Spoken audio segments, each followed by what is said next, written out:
The Soviets have killed an entire sea and everything around it. The Aral Sea was once a lifeline for millions in Central Asia. It was full of life, filled with fish, and was the world's fourth biggest lake. But greed destroyed everything. The Soviet Union destroyed a 300-mile-long sea. This was the Aral Sea, back in the 1960s. So huge it was almost the size of Ireland. But NASA's satellite images, released in August 2014, shocked everyone. The Soviets wanted to turn Central Asia to an agricultural powerhouse, but its consequences were dire. The lifeline for millions was dead. For the first time in modern history, the entire eastern basin of the Aral Sea in Central Asia had completely dried up. All that remained today is a vast salt and dust desert, now called the Aral Desert. And global warming or climate change isn't the reason for it. This giant sea vanished because of one Soviet mistake: greed that destroyed everything. This is going to be a brutal expose of the blunders of the Soviet Union, something YouTube is not a fan of, and so they probably won't promote this video in the algorithm, unless you force it to by clicking on the like button. So, to know what actually happened to the sea, you need to understand where it was located. This is a map of the stans, or stands, where stan means land in Persian, referring to countries whose name ends with stan, such as Kazakhstan, Turkmenistan, and Uzbekistan. These nations are a part of Central Asia, a primarily arid region, with 3/4 of the area covered by desert. Right here sits the Aral Sea. One of the first things you need to know about this lake is that it doesn't drain into the ocean. There's nowhere for it to go. These kinds of bodies of water are called endorheic lakes. For example, the Caspian Sea and the Dead Sea are also endorheic lakes. In summer, the temperature can reach up to around 100 degrees Fahrenheit, or about 38 Celsius. And in other seasons, strong winds blow across this region, causing millions of gallons of water to escape or evaporate. But what sustained the Aral Sea from the end of the Pleistocene until the 1960s was water originating hundreds of miles away, in the ring of mountains along the southeastern boundaries of Uzbekistan, Kyrgyzstan, and Tajikistan, the Tian Shan, and their associated subranges. Snowmelt from these peaks gave rise to Central Asia's two great rivers, the Amu Darya, the largest, and the Sir Darya, reaching the sea from the north and south, respectively. The Sir Darya River poured in about 21 billion tons of water, while the Amu Darya added about 38 billion tons. Together, they supplied nearly 59 billion tons of water every year in 1960, plus extra from the seasonal rains. Just for context, this is so much water that it can fill almost 22 million Olympic-sized swimming pools. At the time, there were more than 1,000 small islands on the sea. But starting in 1961, it started to shrink. Boats once caught 20% of the Soviet Union's fish supply, and the industry provided jobs for tens of thousands of people. Now, only about 250 fishermen are left, struggling to make a living in the Ural's polluted waters. It's been called one of the planet's worst environmental disasters. And the actual culprit behind it was the Soviets' obsession with the white gold. You see, after the Industrial Revolution of the 1780s, the rise of modern industry created massive pressure on the countryside to supply raw materials, labor, and markets. And since modern industry has its origins in the spinning and weaving of cotton, European and Northern American manufacturers suddenly demanded huge quantities of raw cotton. And cotton is called the white gold. Back then, cotton was a gold mine for the world, and the US completely dominated it. Cotton came almost exclusively from the slave plantations of the Americas, first from the West Indies and Brazil, and then later from the United States. When American cotton growers began entering global markets in the 1790s, after the revolution on Saint Domingue, one of the world's most important cotton-growing islands, they quickly became dominant players. By 1800, 25% of all cotton arriving in Liverpool, the world's leading cotton port, was coming from the American South. 20 years later, that number had jumped to 59%, and by 1850, an amazing 72% of Britain's imported cotton came from the US. The dominance didn't stop there. 90% of France's cotton imports came from the US, 60% of the cotton in the German states was American, and a staggering 92% of the cotton shipped to Russia came from US. American cotton took over the world market, like a few other raw materials ever have before or since. The US dominated it because they had everything needed to win this market. They had a very powerful combination: vast amounts of land recently taken from native inhabitants, plentiful slave labor made available as tobacco farming declined in the Upper South, and easy access to the European capital. This deadly mix made the American South the global powerhouse of the cotton trade, fueling not just industries, but entire economies around the world. The American economy was booming. By 1860, the U.S. South produced about 4 million bales of cotton annually, supplying 3/4 of the world's raw cotton, 60% of all U.S. exports, which is around $200 million worth of exports annually, a massive figure for that time. Cotton was the ultimate key to wealth and power. Whoever controlled cotton controlled the global economy. But then came the American Civil War, and everything changed. The war officially began in 1861, when the Confederate forces fired on Fort Sumter, and it ended in April 1865 with the surrender of Confederate forces. During these 4 years, cotton production suffered its worst blow in history. To demonstrate the supposed power of King Cotton, Southern cotton merchants spontaneously refused to ship their cotton in early 1861, a decision made independently, not by the government.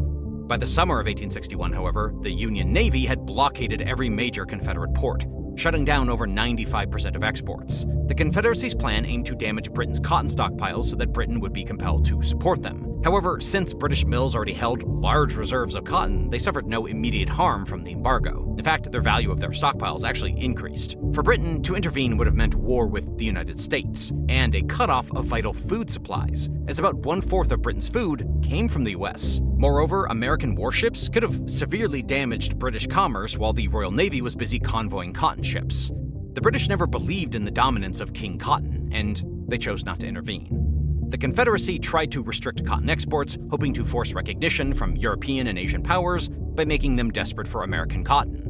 But when that plan failed, because Europe refused to recognize the Confederacy, the Union launched a massive blockade of Southern trade that lasted nearly 4 years. This resulted in what came to be called the Cotton Famine, a crisis comparable to the Middle Eastern oil shocks of the 1970s. It was industrial capitalism's first global raw material crisis. The effects were devastating. Across Europe and Asia, hundreds of thousands of workers lost their jobs. Social misery spread rapidly, and unrest erupted in the textile hubs of the United Kingdom, France, Germany, Belgium, the Netherlands, and Russia. In Alsace, the situation became so desperate that posters were plastered on walls reading "Du pain à la mort," meaning bread or death. But Russia's damage was even greater. Its domestic production was too low, and to fund the war in Central Asia, it relied heavily on money from cotton. But the biggest problem with cotton farming was water. Cotton crops require an enormous amount of water for harvesting, which is why it was traditionally grown only around oasis centers in various countries. According to data from the International Cotton Advisory Committee, the ICAC, to produce just 1 kilogram of lint, roughly enough for 1 t-shirt and a pair of jeans, cotton globally uses around 1,931 liters of irrigation water and 6,000 liters of rainwater on average. However, these numbers differ from region to region, since dry or hot climates need even more water to grow cotton. Back then, Russia unexpectedly found a golden goose to solve its water crisis. In 1865, Russian forces captured Tashkent, marking the beginning of their control over much of Central Asia. This move was primarily to stop British expansion in Asia, as the British Empire had already reached Afghanistan during that period. But this conquest presented an unexpected opportunity for the Soviets. Central Asia had fertile agricultural land, nurtured by the great rivers Amu Darya and Sir Darya, on which the region's economy and population had long depended. During the final decades of the Russian Empire, St. Petersburg's newly acquired colonial lands in Central Asia emerged as a major source of cotton fiber for both locals and global markets. However, these gains in cotton production were not achieved through better productivity of farmers or improvements to existing agricultural land. Instead, the Russians expanded into previously uncultivated territories, converting massive areas into cotton farms. This aggressive expansion required huge amounts of irrigation water, leading to a significant increase in the number of channels diverting water from the Amu Darya and the Sir Darya rivers. In 1870, the first large-scale irrigation project in Uzbekistan began, the Hunger Step Irrigation Initiative. The goal was to establish cotton farming colonies and increase yields in regions like Khiva, Bukhara, and Samarkand. Old irrigation systems in Khiva and Bukhara were upgraded. New small dams were built, and numerous irrigation channels were constructed. As a result, the Fergana Valley gradually became the cotton heartland of Russian Turkestan, laying the foundation for Central Asia's transformation into one of the world's largest cotton-producing regions under Russian control. Russia finally started to replace the leaders. The Russians began growing cotton in the regions of Uzbekistan and Turkmenistan to reduce their dependency on cotton imports from the American and British. But in the 20th century, everything changed with the rise of the Soviet era and the First World War. When cotton became a crucial resource for the Soviet economy, the Russian Empire collapsed in 1917, leading to the rise of the Soviet Union. And the Soviets had ambitious plans. By the 1930s, the Soviets launched an ambitious 5-year plan aimed at boosting industrial output and growing the economy to compete with capitalist nations. It had a grand vision, a network of cotton factories and mills planned across the Aral Sea basin. The Soviets saw an opportunity, industrialized the region, expanded cotton production, and made massive profits. They launched massive water diversion projects, far larger than anything ever built during the Russian Empire. These mega projects brought vast new areas of land under cotton cultivation, but they came at an enormous environmental cost. Millions of gallons of water from the Amu Darya and the Sir Darya, the two rivers that had sustained the Aral Sea for centuries, were diverted silently into these canals and reservoirs. One of the most extreme examples was the Karakum Canal, begun in 1954. Eventually stretching over 850 miles, it became one of the largest irrigation canals in the world, drawing an average of 3 cubic miles of water annually from the Amu Darya alone. This began killing not just the lake, but everything that it was nurturing. The Soviet obsession with cotton as a profitable export crop came at another cost too: the decline of Central Asia's agricultural diversity. Before Soviet industrialization, Central Asia's farmers cultivated a diverse agricultural system, growing wheat, barley, sorghum, millet, legumes, fruit, vegetables, and fodder for livestock, self-sufficient and ecologically balanced practices. However, with the Soviet shift to cotton monoculture, this diversity collapsed. Vast tracts of land once used for food, grain, and traditional crops were converted into cotton plantations.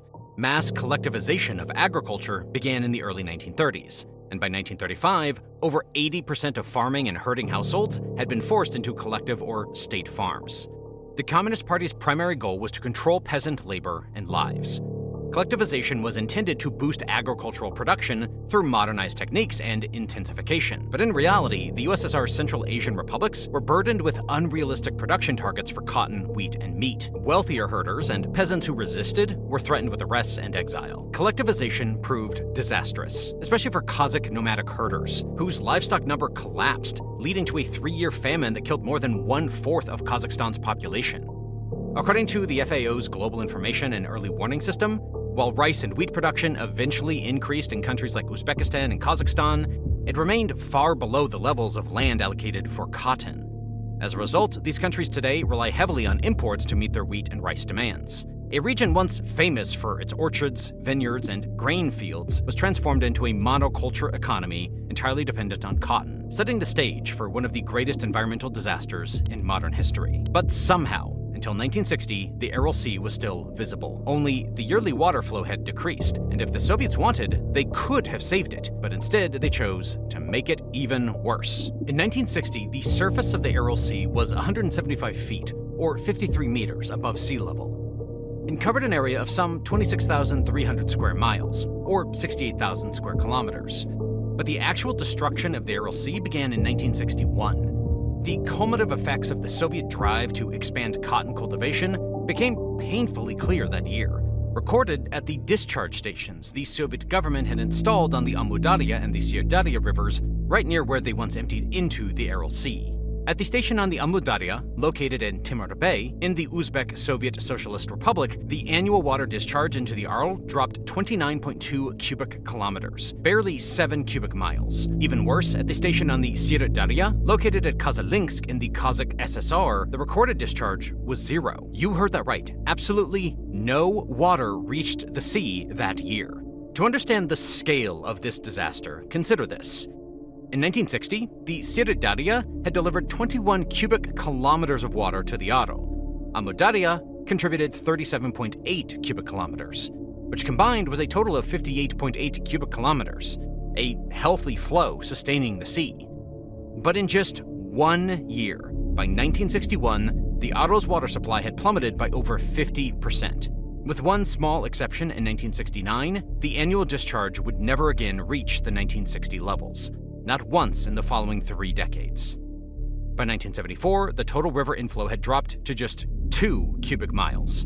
And by 1989, it had collapsed completely, only 1 cubic mile of water reaching the Aral Sea. In less than 30 years, the sea had lost over 90% of the water that once sustained it. The loss of the Aral Sea was clearly visible, but the Soviets, they just closed their eyes, all in the name of making more profit. The majority of these increases in cotton production were not achieved by switching land from other crops to cotton. Instead, the Soviets kept bringing more and more land into production, which meant extracting even more water from the Amudarya and the Sirdarya. But somehow it worked perfectly for the Soviets, at least for the time being.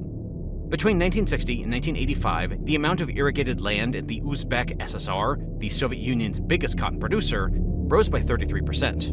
In the neighboring Turkmen SSR, the increase was even more shocking, 123%, and almost all of the newly irrigated farmland was devoted entirely to cotton. In terms of output, this strategy worked perfectly for Soviet managers. In the Uzbek SSR, raw cotton fiber yields jumped from 2.95 million metric tons in 1960 to 5 and 16 million metric tons by 1985, an increase of 75%. The Soviet Union became the second largest exporter of cotton, with nearly 70% of it coming from Uzbekistan. Between 1950 and the 1990s, the Soviet economy experienced significant growth, averaging 5 to 6% annual GDP growth and maintaining a strong trade surplus. Throughout the 1970s and the 1980s, the Soviet Union exported goods worth approximately $600 billion, of which more than 45% came from the merchandise industry. The Soviets were chasing record profits, but their obsession came at an unthinkable cost: the slow death of the Aral Sea. Harvesting the Soviet cotton crop came at an enormous human cost. It required labor contributions from all sectors of society: factory workers, soldiers, and even university students. Even well into the 1990s, the Soviets had very few mechanical cotton harvesters, meaning most of the crop was still picked by hand. But there was a constant shortage of farm labor during the harvest season. So they had a cruel plan. To fill the gap, the government forced groups of urban dwellers to spend weeks on collective farms, doing the backbreaking work of picking cotton. Buses would arrive to collect students from schools and colleges and take them directly to the fields. But during these months, universities and high school classes across the region were often empty. Elite students or children from wealthy families usually avoided this forced labor by bribing officials, but ordinary students had no choice. The human suffering wasn't the only tragedy, though. The environment was also being destroyed at the same time. State-run farms dumped 530 pounds of fertilizer per acre on cotton fields every single year, compared to the Soviet average of just 27 pounds per acre. To make harvesting easier, they used defoliants to strip leaves from cotton plants, while fertilizers and pesticides were sprayed heavily and constantly. By 1988, Soviet press reports revealed a shocking figure. On average, 48 pounds of poisonous chemicals were applied to every acre of cotton fields annually. For decades, clean river water from the Amudarya and the Sirdarya was diverted to irrigate these fields, washing over soil loaded with salt, fertilizers, and toxic pesticides. That contaminated water then drained back into the rivers. The same rivers used to irrigate more fields and, worse, to provide drinking water for communities downstream. Workers in the cotton fields were directly exposed to dangerous chemicals, as aerosols from pesticides and fertilizers settled on their skin and in their lungs. The overuse of toxic chemicals was widespread, and in many cases, substances banned elsewhere in the world were still being secretly used in Soviet agriculture. For example, the Soviet government officially banned DDT in 1970, a synthetic pesticide primarily used to kill pests such as mosquitoes, lice, and agricultural insects. In the USSR, DDT was sprayed widely on cotton fields, but Soviet researchers discovered that it was harmful to human health, causing liver damage, and contributed to a decline in bird populations in those areas. However, reports suggest that despite the official ban, the insecticide continued to be used widely in Central Asia well into the 1980s. The Soviets could have left the mess as it is. Instead, they decided to turn it into hell. By the year 2000, the death of the Aral Sea had transformed its geography beyond recognition. Over 1,000 former islands of the Aral had become permanently connected to the mainland, as the once massive sea continues to shrink into scattered ponds. The sea shrank so drastically that Vosrosadenya Island turned into a peninsula. This development raised serious concerns because Vosrosadenya had been a secret Soviet biological weapons testing site during the Cold War. Experiments were conducted there on highly dangerous pathogens, such as tularemia and bubonic plague. And in the 1980s, hundreds of tons of live anthrax bacteria were buried on the island. In 1999, scientists found anthrax spores that were still alive, prompting a US-led cleanup operation in 2002 to decontaminate the burial sites. But during the Soviet era, none of this information was released. The truth remained hidden until the USSR collapsed in 1991. As the waters of the Aral Sea disappeared, its seabed was exposed, leaving behind a thick crust of salt and dust. By 1997, while walking across the dry bed, researchers observed layers of salt mixed with small seashells, the remains of a once thriving ecosystem. By this time, 80% of the species that had once lived in the Aral's water were already gone. The Aral Basin lies directly in the path of westerly winds in Central Asia. As over 50,000 square kilometers of seabed became exposed, these winds began carrying massive clouds of salt and toxic dust across the region.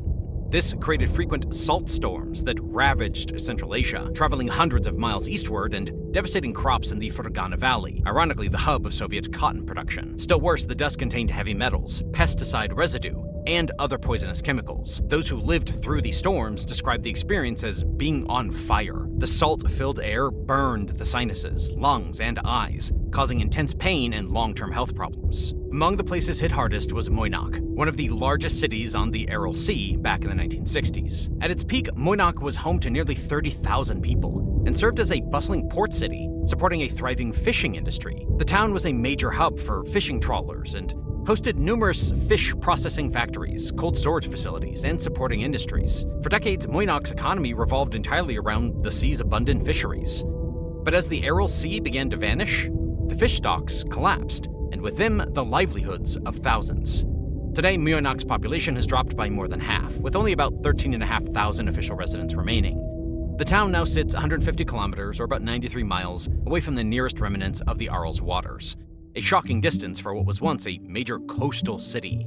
Back in the Soviet era, when the sea was already retreating, the authorities tried to maintain the illusion of a functioning fishing industry. Fish caught from the Pacific Ocean, nearly 4,000 miles away, were shipped in refrigerated rail cars to Muynak, so they could be processed and canned in local factories. This bizarre practice made Muynak's canned fish among the most expensive in the world due to staggering transportation costs. But after the collapse of the Soviet Union in 1991, even this absurd system came to an end. The fish cannery shut down, throwing most of the local population out of work and plugging Muynak into an economic ruin. Today, Muynak survives on whatever little it can. The main sources of income are salt harvesting from the exposed seabed and tourism. A small group of foreign visitors come to witness the haunting graveyards of ships. The rusting remains of fishing trawlers that now sit stranded in the desert, a stark reminder of what was lost. But hopes for the Aral Sea's revival are still alive.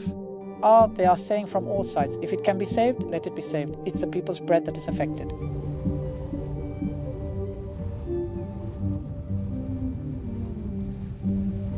Maybe that's it. What do we give? We are talking about the grandchild seeing it? In 2005, with funding from the World Bank, Kazakhstan constructed the Aral Dam, an 8-mile-long dike designed to block the massive outflow of water from the North Aral Sea into the South Aral Sea. The idea was controversial because while it aimed to protect the northern section, it effectively sealed the fate of the southern Aral, leaving it to dry out even faster. But for the North Aral Sea, the plan worked. After construction of the Aral Dam, the North Aral Sea began to creep back, reaching within 20 kilometers, or about 12.4 miles, of the city of Aralsk once again. For the first time in decades, there was hope. But it's not all good news. While the Aral Dam proved to be a success, the sea's full regeneration requires further development. The second phase of the project is still underway, which aims to increase the water surface area of the North Aral Sea to 3,913 square kilometers, and its volume to 34 cubic kilometers within the next 4 or 5 years. In the meantime, there are worrying signs. The water levels in the North Aral may already be falling again, and the salinity is rising once more. The revival is still far from guaranteed because the sea relies heavily on a constant water flow from the Sirdarya River, but that flow remains weak and unstable. The countries surrounding the Aral Sea still heavily depend on cotton production. They all require massive amounts of water to sustain their agriculture and domestic needs. As a result, water distribution has become a highly sensitive political issue in the region. And except for Kazakhstan, which has shown strong interest in reviving the North Aral Sea, other key countries like Uzbekistan, Kyrgyzstan, Turkmenistan, and Tajikistan are deeply focused on their own irrigation demands. leaving the restoration of the Aral Sea a low priority for many. This lack of collective action has hit Uzbekistan the hardest. Around 2 million Uzbeks, from a population of roughly 35 million, are still directly involved in cotton harvesting today. This massive reliance on cotton as a source of income and economic stability is one of the main reasons Uzbekistan has never treated the decline of the Aral Sea with urgency. But now even the lifeline of the Amudarya itself is in danger. In late 2023, the Uzbek president raised serious concerns over the construction of a canal by the Taliban in Afghanistan on the Amudarya River. This massive project is expected to divert nearly 20% of the river's water, which is the lifeblood of the South Aral Sea. Such a diversion could further worsen water shortages in Uzbekistan and other downstream countries. What makes the situation even more alarming is that, according to scientists studying the Aral Sea's decline, cotton production alone was not the sole cause of the disaster. A significant factor has been evaporation, driven by rising regional temperatures. Central Asia has experienced a sharp temperature increase since the 1980s, with warming rates often exceeding 0.3 degrees Celsius per decade, faster than the global average for land areas. Between 1979 and 2019, for example, different datasets indicate warming rates of approximately 0.33 to 0.36 degrees centigrade per decade, with the most affected countries being Uzbekistan, Turkmenistan, and southwestern Kazakhstan regions where the Amudarya and Sirdarya rivers flow. Massive canals, reservoirs, and dams lose enormous amounts of water before it even reaches the farmlands. With global warming accelerating, experts warn that this evaporation process will speed up in the coming years, threatening the entire water security of Central Asia.